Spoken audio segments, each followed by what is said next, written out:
자, 반갑습니다. 페페 아빠입니다. 또 한 번의 경각심을 드립니다. 생각을 많이 하셔야 돼요.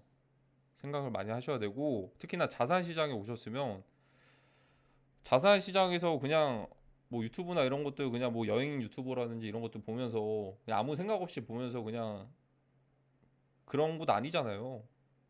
돈들 걸려 있고, 또 앞으로의 삶의 질을 조금이라도 바꾸기 위해서는 뭐 다른 부분들도 있겠지만, 일단 당장에는 돈으로 해결될 수 있는 것들이 굉장히 많잖아요.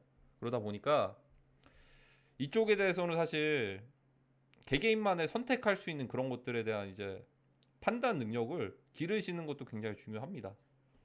그 중에서 생각에 대한 틀을 좀 바꿔드리기 위해서 제 채널에서는 사실 3분짜리, 6분짜리 이렇게 영상 단축해가지고 이렇게 이렇게 될 것 같고 이렇게 이렇게 이렇게 할 것 같고, 그게 아니고 그렇게 생각하는, 제가 그렇게 생각하는 이유까지가 포함되니까 영상이 3, 40분까지 길어지는 거잖아요. 근데 그런 것들을 사실 보려고 하지 않아요. 거의 지금 사회 같은 경우에는 ADHD에 걸릴 정도로 집중력이 완전 분산돼 버리거든요. 약간 좀 도파민 중독 같이 쇼츠 같은 것들도 많이 양상이 되고 요약 단축하는 그런 채널들이 많아져가지고, 근데 그건 굉장히 독이 될 겁니다. 앞으로의 미래가 됐을 때 독이 될 거예요. 사고에 대한 생각들을 계속 다치게 만드니까. 그리고 일반적으로 유튜브나 쇼츠 같은 것들 발생하기도 전에 이미 일반적인 교육 과정에서 생각의 틀을 아예 닫아버립니다. 그리고 직장인이 됐을 때도 마찬가지고, 일단은 굉장히 빡세게 굴리죠. 중고등학교 빡세게 굴리죠. 학력고사 시대 때도 마찬가지예요. 물론 그때는 1차 산업 시대, 좀 2차 산업 시대 이런 구조였어가지고 실질적인 노동으로 많이 빠지시는 분들도 많으셨을 거예요. 학력고사 아니시고 뭐 상업고등학교나 공업고등학교로 빠지시는 분들도 있었을 거예요.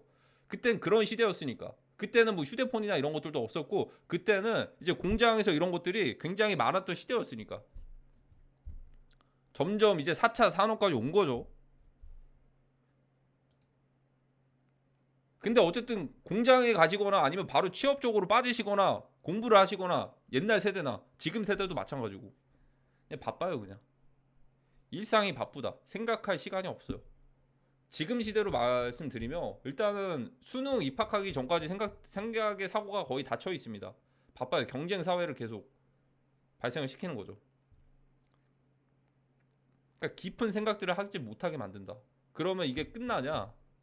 취업하고 나서도 똑같습니다. 대학교 졸업하고 입시 끝나면, 그러니까 그 생각의 사고가 거기서 머무르는 거예요. 내가 생각하는 게 그 바운더리가 그냥 입시면 입시에서 그냥 끝나는 거예요. 입시에서. 그리고 이제 취업이면 취업에서 끝나는 거예요. 그 바운더리가. 한국이 유독 심해요. 그게. 그러니까 저는 좀 이해를 하는데, 이 구조 자체가 사실 깨어나는 사람들만 살아남을 겁니다. 앞으로. 그거 좀 경각심을 들으려고 말씀을 드리는 건데, 제 영상 자체가 그런 것들 사고하는 능력들을 키워주는 데 도움이 될 겁니다. 제 관점들이 틀리더라도 제가 이렇게까지 생각하는 데는 왜라는 Y를 붙이거든요. 왜? 항상 왜를 붙여요. 그리고 생각을 한 번 더 해보죠. 생각을 한 번 더 해보고 이게 왜 그럴 것 같은가, 이런 것들을 생각을 하는 거죠. 예를 들어서 뭐 코인 시장뿐만이 아니고, 만약에 다이어트가 있어요. 그러니까 다이어트 약이라고 있어요. 다이어트 약을 먹으면 살이 빠진대요. 그러면 그걸 그냥 구매하시는 분들이 있을 거예요. 정말 이게 관심이 있으면 내가. 근데 여기서 한번 생각을 해보면 궁금할 수도 있어요. 다이어트 약을 먹으면 왜 살이 빠지지? 그래서 더 들여다 보니까 뭐 탄수화물 같은 것들이 이제 지방으로 분해가 되기 전에 그것들을 그 약으로 인해서 지방으로 변하지 않게 만들어 준다거나, 아니면 식욕을 억제해 가지고 먹는 양에 대한 이제 욕구 같은 것들, 식욕 같은 것들을 억제를 한다거나. 그러면 자연스럽게 내가 많은 양들이 살이 그러면 왜 찌지까지도 가실 거예요. 살이 왜 찌는 거지? 왜 찔까? 아, 음식들이나 이런 것들을 많이 먹으면 찌는 걸로 알고 있는데, 많이 먹으면 왜 찔까? 딱 소화기관까지 딱 내려가가지고 이것들이 소화까지가 이루어져야 돼요. 장운동이 돼야 된단 말이죠. 제가 완전 막 의학 쪽은 아닌데 그냥 간단한 예시를 드는 거예요. 사고 능력에 대해서. 그런데 이미 소화가 됐어야 됐는데 일부가 남았어요. 장운동이 잘 안 돼. 그게 나머지가 있다 보니까 그게 지방으로 이제 변해버리는 거죠. 그러면 그게 왜 안 될까? 나는 같은 양의 똑같이 먹는 애가 있는데 나만 살이 찌는 것 같아. 근데 그 친구는 막 꾸준히 운동도 하고 막 그래요. 운동하니까 살이 빠지나? 그건 뭐 당연한 얘기겠는데 기초 대사량. 기초적으로 일단 우리 몸에서 이제 운동들을 해가지고 칼로리를 소모할 수 있는 기본적으로 그게 뭐 장운동이랑도 관련이 있을 겁니다. 그냥 먹으면 일단은 바로바로 이렇게 소화가 된다는 거 지방으로 이제 남기 전에 바로 그냥 배출을 해버리니까 바로바로. 그러니까 그게 이제 운동 그 약간 기초 대사량이 높은 사람들이 살찌기가 되게 좀 힘들죠. 그러니까 이제 트레이너분들이 만약에 햄버거를 4개 먹는 거랑 일반 사람이 햄버거 하나 먹는 거랑 똑같을 수가 있어요. 그 운동 많이 하시는 분들이랑. 그러니까 그렇게 사고를 하셔야 돼요. 그러니까 이게 단순하게 만약에 다이어트 약이면 이거 먹으면 빠지나가 아니고 이게 왜 빠질까? 이게 식욕 억제제가 있어가지고 이게 지방으로 이제 변환되기 전에 변환 맞나요? 어쨌든 그 되기 전에 그런 것들을 막는 거구나. 탄수화물 그런 것들을 그래가지고 살이 빠지는구나. 그러면 식욕 억제 때문에 빠지면 이거 너무 단순한 건데 좀 덜 먹으면 되겠구나. 덜 먹으면 살이 빠지는구나. 공복으로 해가지고 하면은 몸에 있는 그 칼로리들 이제 운동을 해버리면 그런 것들은 운동을 해야 되는데 이 몸에 들어오는 먹은 것들이 없다 보니까 공복으로 하다 보니까 더 이제 칼로리 소모량에 대한 이제 효율이 좀 높네. 뭐 이런 식으로 간단한 그냥 일반적인 건데 일상에서. 근데 여기서 코인 시장으로 들어오면 더 복잡해지잖아요. 더 복잡해요. 더 복잡해. 그러니까 경각심을 드리는 거예요. 일반적으로 저희 일상에서 할 수 있는 것도 솔직히 좀 이제 안 하시는 분들이 많아가지고 그것뿐만이 아니고 다양해요. 예를 들어서 만약에 CF를 보고 있어요. TV를 봤어요. 요즘 TV 잘 안 보시죠?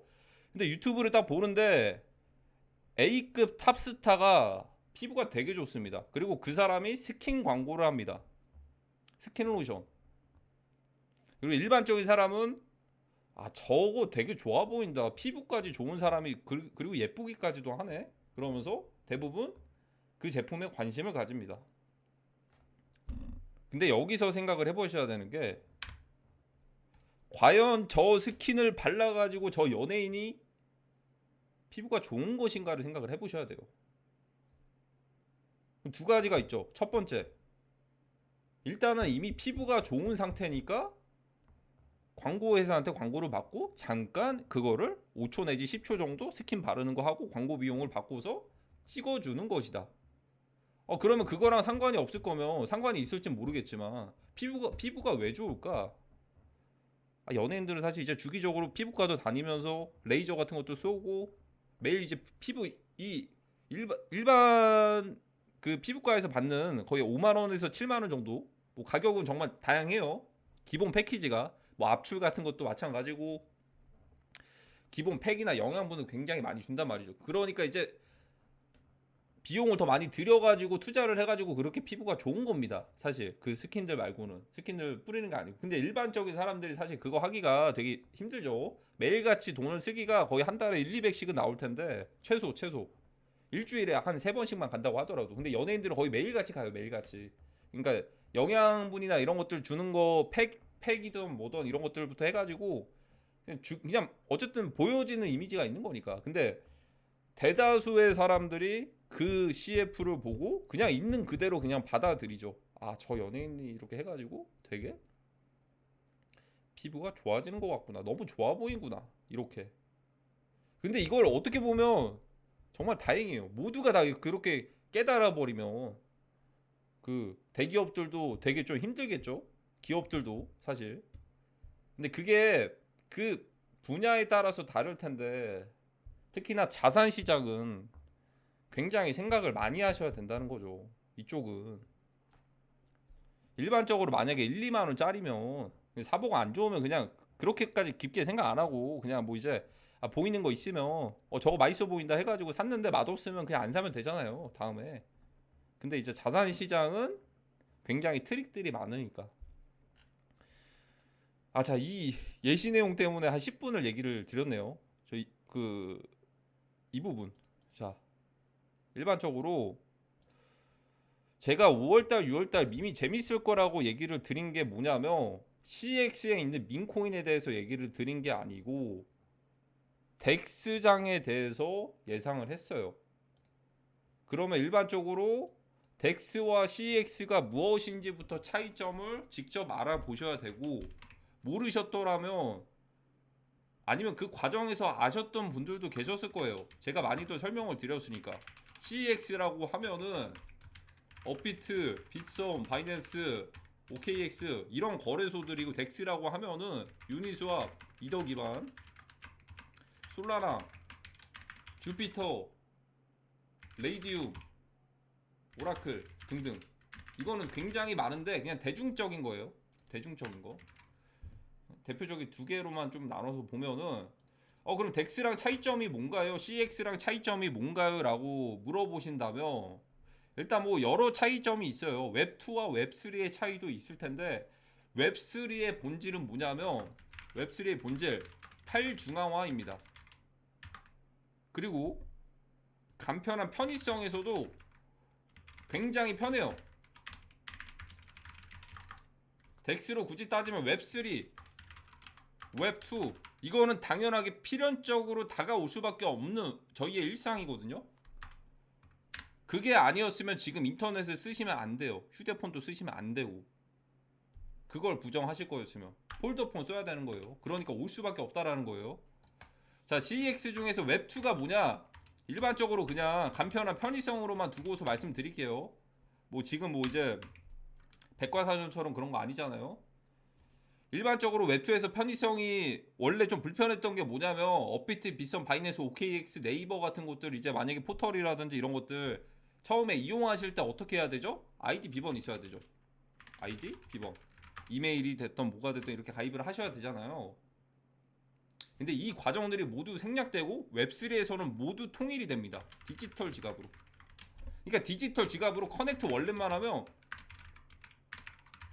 눌러서 연결하면 모든 웹3 플랫폼을 자유롭게 이용할 수가 있다. 그러니까 굳이 번거롭게 뭐 이제 데이터베이스 그런 거 동의 안 누르시고 그냥 디지털 지갑만 있으시면 웹3 플랫폼들을 자유롭게 이용하실 수가 있다. 그러니까 업비트 빗썸도 예를 들어서 CX니까 이게 포함이 되니까 아이디 패스워드 비번 이렇게 하셔가지고 OTP도 하셔야 되고 그래야 되겠죠. 근데 대신에 이게 그 단점이라고 한다면 웹3에서 디지털 지갑 자체가 해킹당해버리면 이게 보안이 좀 약할 수가 있겠죠. 그래서 지갑 관리를 가장 잘 하셔야 된다고 말씀을 드린 것 같고, 자, 그러면 굉장히 편하죠. 지갑만 연결하면 덱스를 다 쓸 수가 있는데, 그러면 이건 편의성이고 CX와 덱스의 민코인의 차이점은 뭐냐 라고 물어보신다면 제가 친절하게 다 설명을 해드릴게요. 기본적으로 업비트랑 빗썸 같은 경우에는 대중적으로 이제 좀 이제 처음 이제 크립토로 입문을 하실 때 가장 먼저 검색을 하시고 가장 먼저 사용을 합니다. 국내에서 대표되는 거래소니까. 그러면 가입하시고 원화 입금하신 다음에 구매랑 매도 굉장히 좀 편하잖아요. 근데 여기는 이미 좀 대중적인 거니까 코인들도 사실 예전이랑은 좀 다르게 이미 시가총액이 높거나 이미 개인 홀더들이 많은 코인들이 굉장히 이미 거래들이 많이 되고 있단 말이죠. 그러니까 굳이 먹을거리로 따진다면 이미 알고 있는 사람들이 많고 알고 있는 사람들이 많다 보니까 이미 평가 가치가 굉장히 높아진 상태다. 그러니까 도지코인 시바이누 보시면 시가총액이 이미 20조 30조가 넘는 거는 뭐 인위적으로 이제 고래들이 안 팔고 있는 것도 있었겠지만 일부러 지금까지 지켜준 것도 있었겠지만 어쨌든 대중화됐기 때문에 그런 영향도 있겠죠. 그러면 덱스의 장점이라고 한다면 그런 보석들을 찾는 겁니다. 어떤 걸로요? 디지털 지갑을 연결을 해서. 그러면 시가총액이 10조짜리 20조짜리가 보석일까요? 아니죠. 뭐 10억이 될 수도 있고 5억이 될 수도 있고 100억이 될 수도 있고 500억짜리가 될 수도 있는 거예요. 그러니까 얘네들의 기준으로 따지면 이 중앙화 거래소 메이저급 바이낸스랑 OKX 정도의 상장이 안 된 애들까지만 기준으로 보고는 있어요. 바이비트까지. 보석들을 찾는 곳이죠. 대신에 하이 리스크, 하이 리턴. 리스크가 높은 대신에 리턴 값이 높는 거죠. 그럼 반대로 지금 국내에서 비트코인이 90% 떨어질 확률이 높을까요? 10% 20%는 떨어질 수 있어도 지금 당장이요. 바로 거의 웬만하면 불가능해요. 거의 미치지 않고서야. 근데 그러면 반대로 한 번에 100%가 오를 수가 있을까요? 그것도 웬만하면 거의 불가능해요. 그런 적이 없어요. 한 번에 올라갔던 거는. 근데 덱스에서는 반대로 마이너스 90%가 될 수도 있고 한 번에 1000%가 올라갈 수도 있다. 왜냐하면 시가총액이 낮으니까. 하이 리스크 하이 리턴. 이 보석들을 찾는 게 바로 덱스장이고, 그러면 덱스장이 왜 주목을 받을 거라고 제가 말씀드렸냐면 CX장이 죽어야 된다. 그럼 제가 10분 동안 얘기 드린 거 있죠. 생각을 하라고. 생각. 왜 CX장이 죽어야지만 여기가 주목을 받을 수 있을까? 그러니까 지금 그런 장은 안 왔어요 아직. 근데 제가 이게 올라면 전제 조건이 있어야 된다고 말씀을 드린 거예요. 일반적으로 대중들이 크립토 시장을 입문을 할 때 CX에서 코인들을 살 텐데, 더 나아가서 해외 거래소 가입하셔서 거래하시는 거면 조금 더 높은 단계, OTP까지 설정하면 그 더 높은 단계, 계급으로 따질게요. 한 3단계 정도.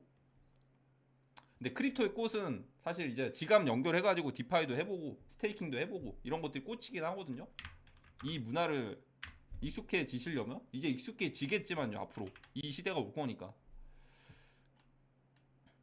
자, 그러면 왜 CX가 죽어야지?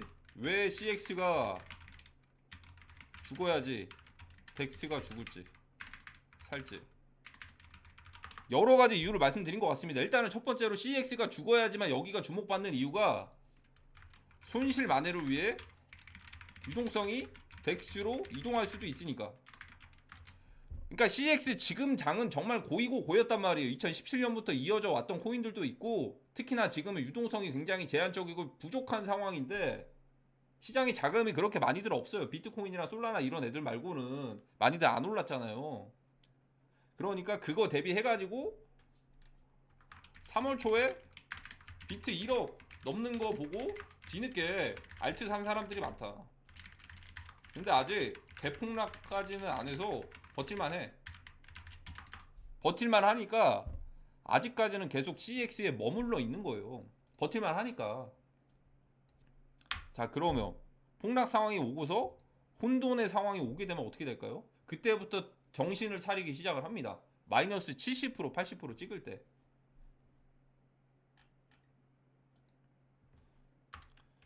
그러면 그때부터 두 가지 선택을 해요. 에라 모르겠다. 그냥 돈 버. 어플 삭제. 첫 번째, 손실 회복할 거 없을까? 다른 거 찾아봅니다. 첫 번째가 최악이죠. 사실 이게 근데 스트레스는 덜 받을 수도 있어요. 그냥 없는 돈이다 싶으면. 근데 두 번째는 뭔가 좀 이제 원금이라도 찾자라는 마음에, 찾아보자라는 마음에 다른 시장을 살펴본다. 그래서 예전이었으면 이 회복을 하기 위해서 레버리지 좀 써가지고 선물로들 옮겼는데, 제가 올해는 예상을 하는 게 해외 쪽 문화도 마찬가지고 이게 덱스로 올 수가 있다. 이쪽이 워낙 또 이제 하이리스크 하이리턴 장이니까 자연스럽게 그것 때문에 CX가 죽어야지만 덱스로 올 수 있다라고 예상을 한 겁니다. 근데 이것뿐만이 아니에요. 조금 더 디테일하게, 지금 이 영상에다가 댓글을 달아주셨는데 비트코인 마켓이 뭐예요? 룬즈 이쪽 비트코인으로 NFT 사요. 이더리움 마켓이 뭐가 있어요? NFT 민코인 덱스에서. 이건 덱스. 예, 좀 헷갈리실 수도 있으니까. 덱스가 탈중앙화 자율거래소인데 지갑 연결해가지고 스왑을 하면 매수하게 되는 겁니다. 조금 더 디테일하게 한 번 더. 덱스에서 스왑 지갑 연결하고, 예를 들어 이더리움이면 페페를 만약에 스왑한다 그러면 매수, 그러면 페페를 내가 가지고 있어요. 이더리움으로 스왑한다 그럼 어떻게 되죠? 실질적으로 스왑인데 매도가 되는 거죠. 나는 만약에 이더리움으로 현금화를 하고 싶으면. 근데 이 페어마켓이 이더리움뿐만 아니고 테더나 USDC도 지원을 해주기도 해요. 그것들도 있는데 일반적으로는 이더리움으로 스왑들을 많이들 해요. 많이들 합니다. 거래량이 여기서 많이 나오니까. 자, 그러면 이더리움 마켓이 뭐가 있죠? NFT랑 민코인이 있어요. 이거 뭘로 사죠? 일반적으로 NFT 이더리움으로 NFT 산다. 강조 표시할게요. 강조 표시.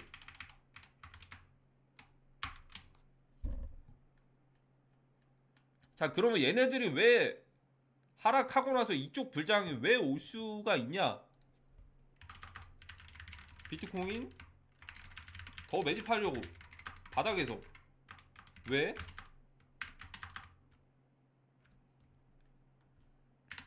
예전처럼 50%, 70, 80% 이더리움, 비트코인 폭락하는 시대가 아니, 시장이 너무 성장해서 커져서, 너무 커져서. 물론 알트코인들은 이런 식으로도 갈 수도 있어요. 근데 이더리움, 비트코인은 그 정도까지 안 됩니다. 시장이 너무나도 커졌기 때문에. 그 비용들이 너무나도 많이 들어요. 왜냐하면 그 정도까지 떨어지면 반대 기관들이 매수할 수가 있으니까. 반대 고래 기관들이 매수할 수 있는 리스크가 있어서 비용이 많이 든다. 예전이랑 다르게. 그러면 이런 식이면 어떤 전략을 선택을 하냐? 비트코인 마켓으로, 이더리움 마켓으로 보모 유발을 할 수가 있다. 조급함 유발. 예를 들어 이더리움 장기 홀더예요. 그런데 민코인 하나가 1000% 올라요. 거기다가 플러스 스테이킹까지 했어. 연이자 보통 한 4에서 6% 되죠. 장기적으로 가고 있는 홀더들이, 어떤 내가 민코인들 가지고 그냥 이더리움 가지고 있는데 너무 심심해. 근데 갑자기 보니까 소문들이 들려와요. 1000억에서 1조가 됐대요. 덱스에서. 일반적으로 이거 보면은 사례가 하나예요. 그런 애들 있을 수도 있겠지. 그러니까 보통은 이렇게 장기 투자하시면서 스테이킹까지 하시는 분들은 이런 것들에 흔들리지 않아요. 한 가지 사례 정도에는. 근데 이런 것들이 막 여러 개가 만약에 나온다고 가정을 해보세요. 그러면 뽀모 유발과 조급함을 만들어낼 수도 있겠죠. 예를 들어서 내가 그냥 이더리움 스테이킹 안 하고 저거 만약에 수합해서 바꿔놨으면 1000만원이 그게 1억이 됐겠네? 100만원이 아니면 1000만원이 됐겠네? 이런 가정을 하는 겁니다. 그러면서 자연스럽게 뽀모를 유발할 수도 있다. 그러면 어떻게 되죠? 뽀모 유발.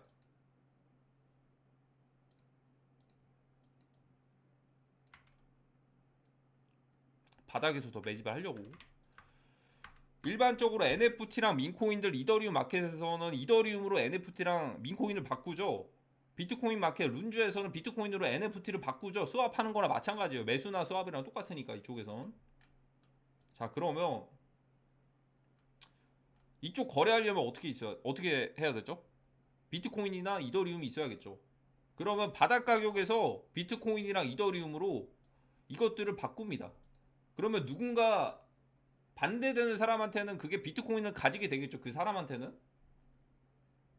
그러면 세력들이 이쪽 시장을 만약에 띄운다고 가정을 해봅시다. 미리. 누가요? 비트코인과 이더리움을 많이 가지고 있는 세력들이, 큰형님들이, 그들이, 차이나 머니가 만약에 이쪽 시장을 펌핑을 시켜요. 그럼 어떻게 되죠? 이더리움과 비트코인을 들고 이쪽 시장에 들어오겠죠. 언젠간 꺼질 언젠간 꺼질 이 디지털 쓰레기들, 이 버블들이. 그러면 마지막에 세력들이 어떤 판단을 할 수가 있다? 바닥에서 매집도 했는데 미리 사놨던 이런 시장들을 다 비트코인으로 바꿔버린다. 비트코인으로 바꾸는 거는 이것들을 다 갖다 파는 거죠. 팔면은 비트코인을 받으니까 이것도 마찬가지로 NFT를 팔면 이더리움을 받으니까 민코인을 이더리움으로 스왑하면 팔게 되면 이더리움으로 바꾸니까 마지막 과정은 이 과정들을 거칠 것이다.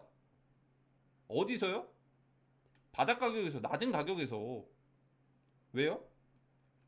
시장을 팔기에는 너무 시장 그 사이즈가 너무 커졌으니까. 그러니까 뽀모 전략으로 노선을 바꾼 겁니다. 이제 이해가 되셨습니까? 그러면 이쪽 시장이 커지면 이런 질문, 예전에 좀 예리한 질문이었어요. 이더리움도 미리 사놔야 될까요? 이더리움 가격도 올라갈까요? 일반적으로 그렇게 느끼실 수도 있는데 그게 아니에요.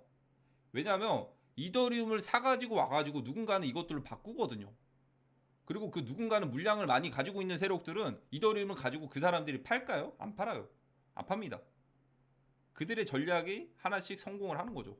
자발적으로 이더리움과 비트코인 싸들고 와가지고 이쪽으로 바꾸는 거예요. 물론 당연히 엄청 크게 띄울 거니까 버블들이 오겠죠. 가격들이 오니까. 그리고 버블 조짐들이 보이니까 사람들이 돈 싸들고 이제 돈 들고 오는 게 아니고 이더리움과 비트코인 들고 오는 거예요. 그럼 이것들을 어떻게 바꿔요? 거래소에서 바꿀 수가 있어요. 물론 그런 것들 좀 연동해가지고 지원해주는 곳들이 있는데 일반적으로는 디지털 지갑들을 쓰게 된단 말이죠. 디지털 지갑을. 여기까지 이해가 되셨습니까? 디지털 지갑 이거 왜 써야 되나요? 그럼 지금 휴대폰 왜 쓰고 계세요? 인터넷 왜 사용하시죠? 당연히 쓰게 됩니다. 디지털 지갑 여기 안에 디지털 화폐 CBDC 이게 포함이 되어 있고요. 디지털 아이디 신분증 플러스 여권이 포함될 수도 있어요. 이 부분은 사실 강조를 할 게 불법 체류자들이나 아니면 테러 단체들을 좀 강조를 해서 우리의 신분을 안전하게 유지를 할 수도 있다. 그리고 뭐 CCTV 같은 것도 자동 인식도 있을 거예요. 범죄 예방으로 이런 것들을 이제 하나씩 구축을 하는 거죠. 물론 이런 것들이 구축이 되면은 정말 진짜 범죄 같은 것도 사실 예방이 될 수가 있고 뭐 살인이라든지 이런 것들 아니면 총기 난사라든지 이런 테러 아니면 이 인식을 해가지고 이 사람의 사회 점수를 미리 파악을 하는 거예요. 그래가지고 바로 이제 출동을 시키는 거죠. 아, 저 사람 잠재적으로 좀 위험한데 행동이 이상하다. CCTV로 보면서. 하지만 이 사회 속에서는 이 안에서는 사실 부정적으로 저항할 수도 있겠죠. 사실 어떻게 보면 모든 것들이 다 통제가 되는 거니까. 근데 어떻게 해서 이거 어떻게 바꿔요? 그러면 안 써야지. 그러면 바꿀 수가 없다니까요. 이렇게 되는 상황에서 더 잘 살아가는 전략을 펼치셔야지. 바꿀 수가 없어요. 어떻게 바꿔 이걸? 그거 바꿀 거였으면 지금 휴대폰도 쓰면 안 되고 지금 인터넷도 쓰면 안 된다니까요. 이 단계가 그냥 자연스러운 과정이니까.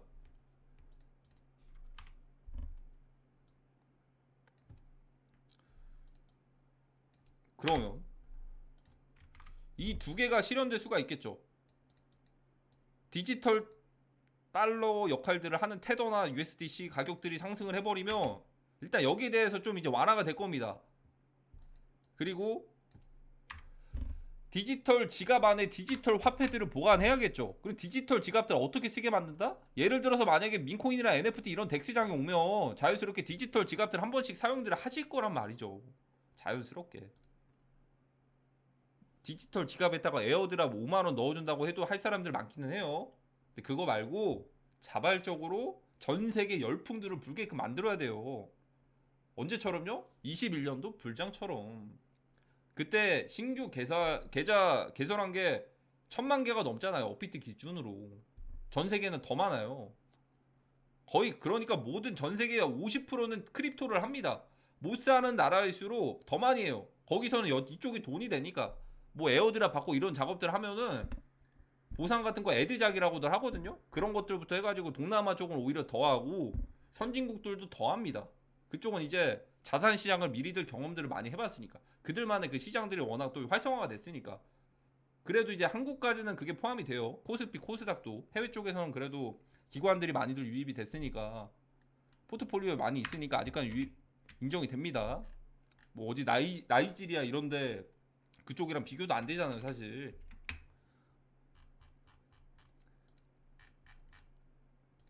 이게 그런 이유입니다, 이게.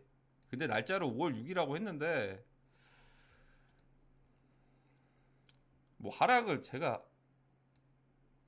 그러니까 이거 영상을 끝까지 보셔야 되는데, 그러니까 여기 또 엠팡님께서 이렇게 말씀하시네.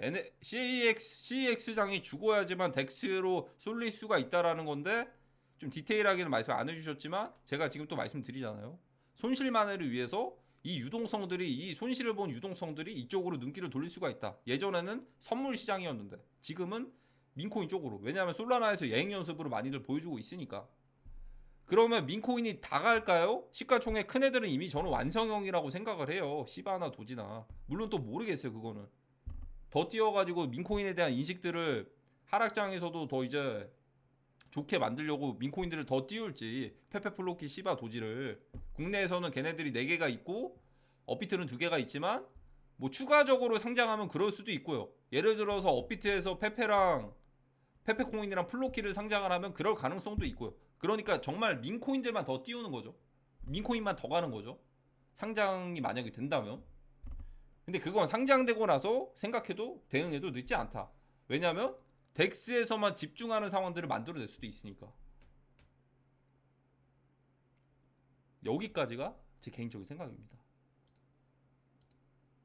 자, 그래서 사고방식을 조금 이제 자산시장을 사고하시는 능력을 키우셔야 돼요. 그러니까 단순하게 제가 이렇게 한다라는 3가지 이유를 좀 설명을 드렸는데 이 중에서 3가지를 제가 어떤 걸 설명을 드렸죠? 이게 정답이 아닐 수도 있어요. 근데 첫 번째로 가장 좋은 상황이 바이낸스 창펑자오가 3년인가 2년을 구형을 했는데 지금 베팅하는 것들이, 그러니까 몰라요. 이게 어떻게 몇 개월이 나올지 모르는데 제가 아침에도 설명드린 것처럼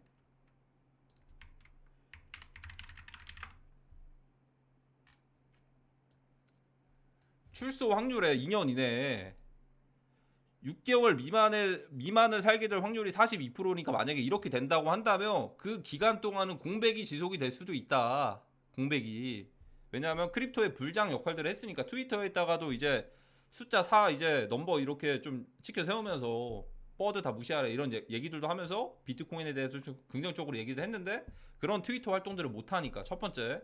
두 번째는 그리고 마운트 곡스가 작년에 10월 달에 다 풀렸어야 됐는데 그걸 한파동을 연장을 했거든요. 올해까지, 올해 10월까지. 그래서 내년까지 또 연장이 될까를 좀 두고 봤을 때 이미 법정화폐들 이제 달러 같은 것들은 이미 다 보상들이 됐어요. 이제 실질적으로 비트코인을 보상할 단계라서 웬만하면 10월 전까지는 다 끝날 수가 있다. 10월까지니까 10월 달에 풀리는 게 아니고 10월 전까지예요. 10월 전까지. 그렇다고 14만 개를 다 풀진 않겠지만 10월 전까지 야금야금 뭐 1만 개씩 1만 개씩 이렇게 풀 수도 있는 거죠. 그리고 또다시 이 룬주 이쪽 수수료가 굉장히 많이 발생을 했고 반감기를 거쳤잖아요. 채굴장 세력들이 예전처럼 비트코인을 그냥 크게 띄우기에는 돈이 너무나도 많이 듭니다. 시장이 너무 커져가지고. 이거는 시장이 너무 커져가지고 그대로 뭐 50% 70% 비트코인을 덤핑시키기가 어려운 이유 중에도 하나예요. 그 몇 시간 만에. 예전엔 그런 것들이 좀 많이 있긴 했거든요. 2017년에는 전후에. 2017년 전까지는 2016년도 마찬가지고 그런 것들이 좀 비일비재했어요. 근데 보상량이 줄었으니까 이런 논리를 말씀하시는 분들이 있어요. 논리는 맞을 수도 있어요. 보상량이 줄었으니까 그거 채산성을 대비를 해가지고 비트코인 가격을 올릴 것이다. 그게 아니고 새로운 먹을거리인 비트코인 룬주를 시범을 했어요. 비트코인 트랜잭션을 많이 발생을 시켜서 수수료를 채굴자들에게 더 많이 비트코인을 보상을 하는 거다. 그러니까 보상량이 만약에 3개라고 한다면 수수료 저 룬주 프로토콜 이제 트랜잭션 수수료 때문에 10개씩 보상을 해버리면 사실 보상량 상관이 없죠. 가격들이 더 올라갈 필요가 없는 거예요. 3개씩 받다가 원래 3개였어요. 그냥 채굴장만 돌아가면 3개씩 받아요, 평균적으로. 근데 룬주라든지 저런 이제 비트코인 트랜잭션 많이 발생을 해서 보상량이 늘어나면 3개 받다가 10개 받으면 개당 만약에 5천만 원이라고 한다면 3개면은 1억 5천이죠. 10개라고 한다면 5억이잖아요. 예를 들어 그러면 최소 4천만 원이 잠깐만 몇 개죠? 10개? 좀 헷갈리네요. 잠깐만요. 5천만 원에 3개씩 보상. 그러면 1억 5천이죠. 그러면 10개 보상 저런 것들 때문에 10개 보상하면 이거 1억 5천 갭 메꿔주려면 그냥 저 예시를 든 거예요. 얼마까지 최소 도달하면 되죠? 1,500만 원. 그러니까 이거 예시입니다. 예시. 이 비율들이나 이런 것들이 이때 상황에 따라 달라요. 그러니까 이렇게 보상량을 늘릴 수 있는 방법들이 어쨌든 트랜잭션은 이제 비트코인 네트워크에서 소모가 되는 거니까 이런 것들을 채굴장 세력들에게 이제 채굴하는 사람들에게 보상이 되거든요. 트랜잭션이 많아질수록. 예전에는 그런 생태계가 없었는데 지금 만들어지고 있잖아요. 그러니까 가격이 상관이 없다. 비트코인 보상량이 늘어나니까. 원래였으면 어떻죠? 보상량이 줄어드니까 비트코인 가격을 더 올려야지 이랬는데 이게 해소가 되죠.